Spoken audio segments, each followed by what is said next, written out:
Imagine a man who seemed harmless, a frail, elderly figure, soft-spoken, kind to children, and well-mannered. No one would have suspected that behind those gentle eyes lay one of the most horrifying criminals in American history. This is the story of Albert Fish, a man whose crimes were so chilling that they still haunt the world nearly a century later. Today, you'll journey through the twisted life of a man known by many names: the Gray Man, the Boogeyman, the Brooklyn Vampire, names earned not from legend, but from cold, terrifying reality. Brace yourself. This isn't just a story. It's a nightmare that came true. Born Hamilton Howard Albert Fish on May 19, 1870, in Washington, D.C., Albert's life began in tragedy and turmoil. His father, a 75-year-old riverboat captain, died when Albert was just 5 years old, leaving his mother struggling to raise him. Overwhelmed, she placed him in St. John's Orphanage, a place that would shape his future in the worst ways imaginable. Inside those walls, young Albert wasn't nurtured. He was beaten, mercilessly. But something more disturbing happened. Albert began to enjoy the pain. He even started inflicting it on himself. Other children would cry when whipped, but Albert smiled. This was the beginning of a terrifying spiral.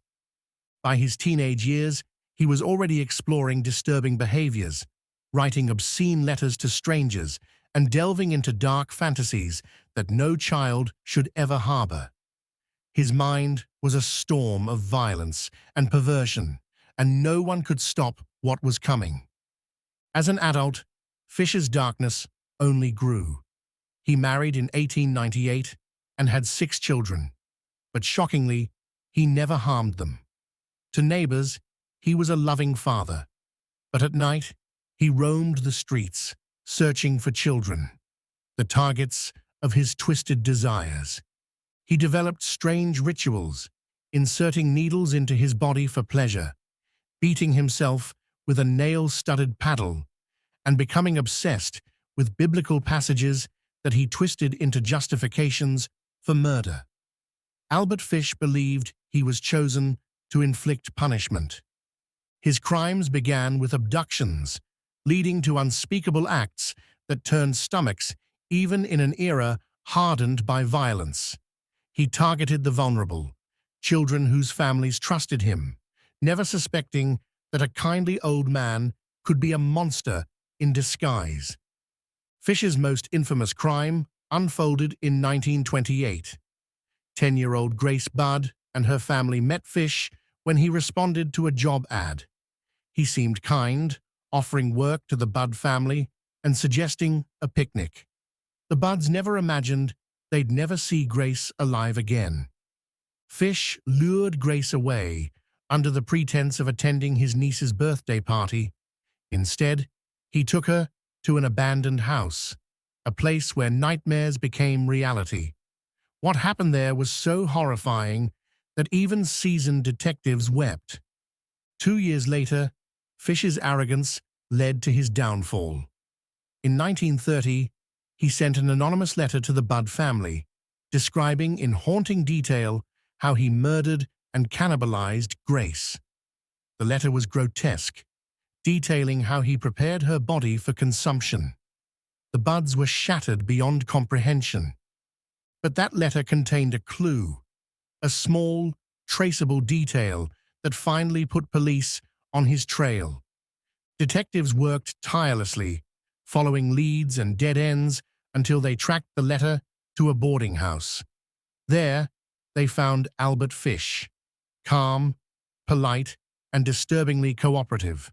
He confessed without hesitation, recounting his crimes with chilling detachment. When police searched him, they found something that defied belief. Dozens of needles embedded in his pelvis, self-inflicted, rusting inside his body. X-rays showed a grotesque pattern of pain he inflicted on himself, further illustrating his unimaginable depravity. Fish's 1935 trial was a media spectacle. Psychiatrists debated his sanity. Was he mentally ill or pure evil?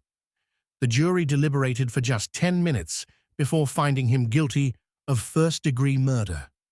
Yet, they deemed him sane enough to face the ultimate punishment. On January 16, 1936, Albert Fish was executed by electric chair at Sing Sing prison. His final words, "I don't even know why I'm here." Even in death, he showed no remorse. Legend has it that the needles in his body caused the electric chair to malfunction, requiring extra jolts to end his life. An eerie end for a man who had inflicted so much suffering. Albert Fish's story is not just a tale of crime, it's a chilling reminder that the most dangerous monsters aren't always the ones hiding in the shadows. Sometimes they wear a smile, walk with a cane, and offer a helping hand.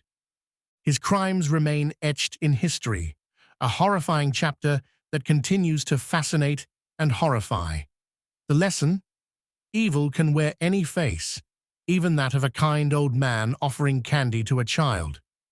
If you're watching this at night, check your doors. Make sure your windows are locked. Because stories like this remind us, the scariest monsters aren't always in fairy tales. They're real. For more stories like this, share and subscribe so this video can reach more audience. Thank you for watching and be safe.